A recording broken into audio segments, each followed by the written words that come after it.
Hi, everyone. I'm Kareem Agostini, and I have the distinct pleasure of being here with Dr. Paulette Arlene Accoo, who is the author of the recently published book, My Great Price, from pain to pearl, embracing the royalty already within. How are you today, Dr. Accoo? I'm fine. Good, good, good. It's so good to see you. You look lovely. Thank you. You look beautiful. Oh, thank you. Thank you so much. So we'll call you Dr. Paulette because I know that's how you're affectionately called in your circles, in some of your circles. Yes. So I'll call you Dr. Paulette so it won't seem so formal.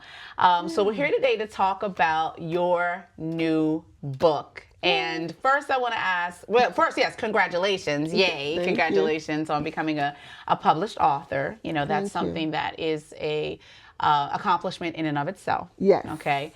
Thank you. And I guess, you know, in that, let's talk about that. Let's talk about just a little bit, because we have an idea of where we want to go here. Let's talk a little bit about how you came to be an author. What made you write this book? As we see it here, and I have my marked up, you know, red copy that is all, Yeah, you know, love marked it. up because I took a lot of notes when I read it. But what brought this book about? Basically, I felt that I needed more healing from my childhood trauma. Okay. And there were triggers that were coming up in my adulthood, and I was concerned about those things after a while. And then I started praying, you know, going to scripture, then seeking therapy and spiritual direction. And so all of that, you know, culminated for me to come to this place that I said, I just need to, you know, write it out, and maybe my story can, it's someone else's story, no doubt, in some way that they can relate to it. Okay. And maybe if they see a person like me, I've gone through different things. My past was what it was, you know, but even though we are not our past, but yet our past does have an impact on our future. If they can see that I've come through victorious, healed, and still healing, Yes.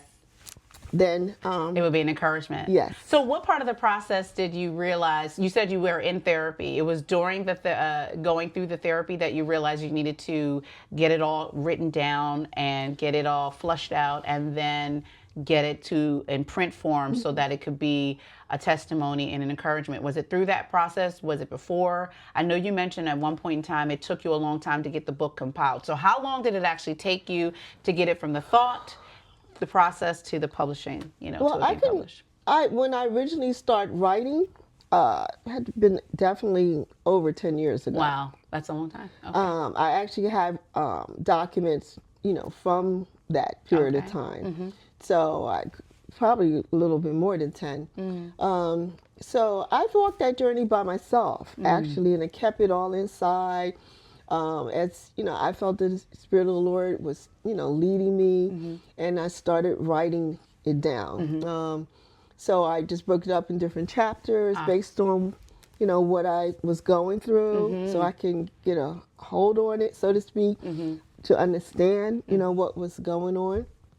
And then I think because I am, you know, a certified chaplain, there are certain clinicals and things that we go through. Yes. So if you want to help someone to be healed, you have to be healed yourself.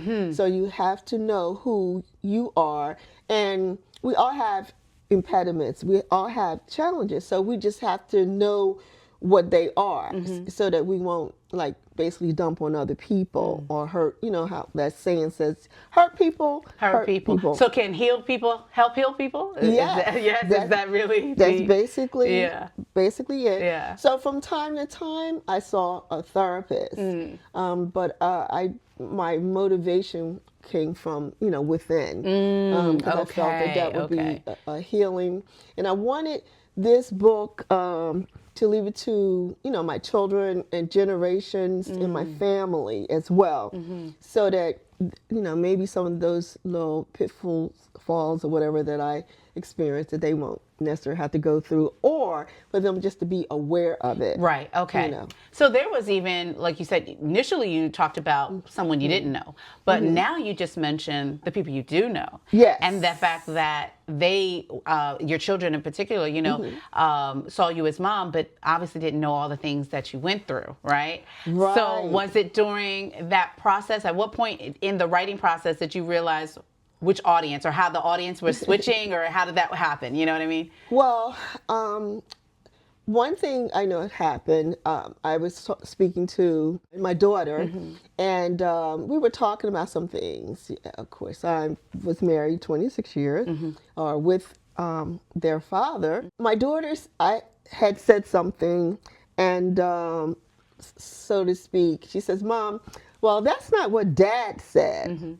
And you know, to the story of something that you were talking happened, you know, during the time that we were married and as a family, and it really annoyed me because I'm just tired of people telling their story and they don't know the other side of the story, because there's always two sides, and there are really three. God knows the real truth, and so not that I want to go all in our business. Yes.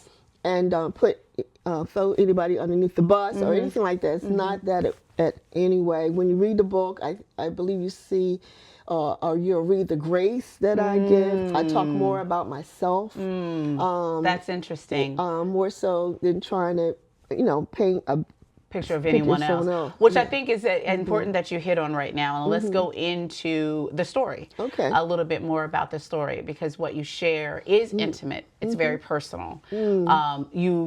You know, open up the door, open up the window, open up, you know, and tear the veil to your life. So staying with your children, real quick, you had to talk about some very tough things in your marriage. And as you wrote them down, as you began to flesh it out and, you know, relive it, what was that process like, you know, personally, as the person who was the wife and the woman who went through it? And then at what point maybe did you pick up, my children will read this, and how do I handle this because this is their father? Well, I don't deal with a lot of the imposter syndrome, but you know, that, you know, did, you know, come up with the person, you know, who I am, and then, you know, having to share some of the most intimate things that my shortcomings really was very difficult. And you see, I'm pausing. I just want to be really very transparent. It costs a lot of pain, shame, you know, and I was like, oh God, I don't know. I don't want to share this, because I'm basically a private person. I'm quiet, but, you know, I am transformative. So I will speak the truth. I'm raw. I'm real. There's nothing phony about me. So if I'm going to write about my great price and what it really means, how did I get there? Because I wasn't always there. Okay. And if it pulls me back, you know, the fact that, you know, I always talk about being great and all that, you know, but I had to understand that greatness doesn't necessarily means that you have to be perfect. Everything is not, you know, you don't, you know, dot the I's and cross the T. You know, there's people that feel that this is what it is to be great, but that's not what it is to be great. Greatness is when you can go through the worst of the worst, you know, and still soar, you know, come out, you know, with your sound mind, and more importantly, you've learned something from it, and that you're able to contribute to someone else's life as well, you know, to empower them. So it's really been a challenge, and even now, because, I mean, I just won't get all into it, but I mean, it's even, you know, of course, affect, you know, my marriage even now, because the things you went through there. Yeah, exactly. Because, you know, our husbands or spouses a lot of times they don't understand. Well, why you got to talk about, back then, that was then, sometimes they think you going back, you regret this Yeah. and you regret that. Or No, reliving. this is all about healing, babe, look, I was writing this before I met you. Right, yeah, I'm getting this out now. Interesting. Let's stay there for a second. Okay.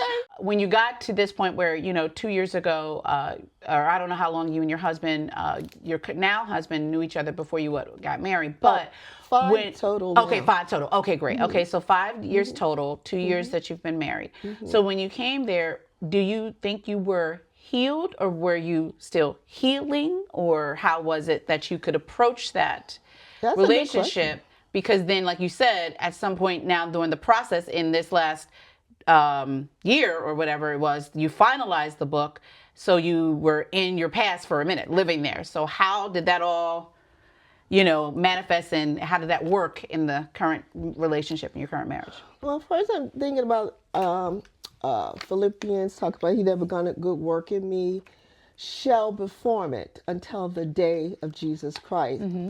It's letting us know that progressional sanctification, that we haven't arrived with, at that stage of perfection. I'm a piece of work. I'm in, I'm living, breathing, and, changing every day. So to answer your question, it is very complex, because there are some areas I really thought I was healed. Okay. And I'm going to just be quite honest. And then the fact of being, married again, there are some things that we call, like, could be triggers. Maybe it's the way how someone responds to you, and you just, whatever. But you learn, if you learn the lesson, you remember that, this person is not the same person. Yes. Okay. As your former person, and so you give people grace, but more so you got to give yourself grace. Sure. And so I'm going to be honest on that. So Okay. in this book, you share from your childhood all the way up through adulthood. I want to talk a little bit about, kind of going back before we talk about the husband and the marriage, about what you shared in your childhood. Okay. I guess just talking about how your childhood shaped you, surviving the things you survived through your childhood, and then going into your adulthood when you had to do another level of survival. Does that make sense? Yeah. Well, I come from a dysfunctional family. I'm not throwing them under the bus, but I did. But yet from a loving family. Yes. I talk about, my parents, it's my grandmother, and the aunties and all of that. So it's a balance. But if we're talking about my immediate family, I'm the oldest of the 4 of us. Okay. And how I look at it coming up, I was more like a mom, a childhood mom, helped raising my siblings, because my mother, she had her own defect health-wise. Oh, okay. And she was partially blind, and she didn't have a sense of smell. So, I would be her nose and her eyes. I'm not complaining about any of that. But at that young age, I had a lot of responsibility on me. I didn't know what was happening. Yeah, then. because it was life, and you were just life, and it was normal to you, right? She always called me her obedient child. She used to always say, Arlene, you're so obedient. And so I even hear it now when I need that, to let me know that it's, I'm okay. But my father was very authoritative, from the old school. We were from the South, from Richmond, Virginia. And so, and his family was sharecroppers. So, very, very proud, people, large family. Okay. He was your father's side. Yeah, okay. I think it's the 7th of like 17 Wow. children. They had a Yeah, lot well, of- in the South, that's how it was. Yeah, yeah. yeah. So And during whereas that my time. mom, she's was the second Okay. of they have 4 daughters. Oh, okay. Anyway, so being they moved from Richmond, Virginia. I won't say so they can tell in the book why we moved from Richmond, Virginia to Okay. Philadelphia. Okay, but you moved up, right? Yes, that's So- how you got into this area. Yeah, Yeah. yeah. And so my father got a new job, and he lost it. And once we were here, and he just became an alcoholic, etc. Basically, after moving to Philadelphia, I experienced a lot of racism. Okay. And sexism, and violated, by my dad, and I kept his secret, and I guess the picture of the trauma and the let's say anguish and all the stuff started because I kept everything to myself. Bottled up, which Yeah. is normal for people who are violated, I was especially like young 12, or anything like 12, yes. 13 years old That is girls, not abnormal. And I felt like I was afraid of him. He was I call it like narcissistic as we know today, but very he was abusive. He was an alcoholic. He was abusive of my mother, of us, and we weren't allowed to express ourselves. And not ever. What he said went. So we were afraid of him, and I was afraid of him, my mother, because she was abused. Abused, Yeah. So so we lived in that kind of environment. We lost his job, became an alcoholic, and then he was most of the time in and out of the house. So he wasn't there. So my mother had to, raise us you. for herself. So we.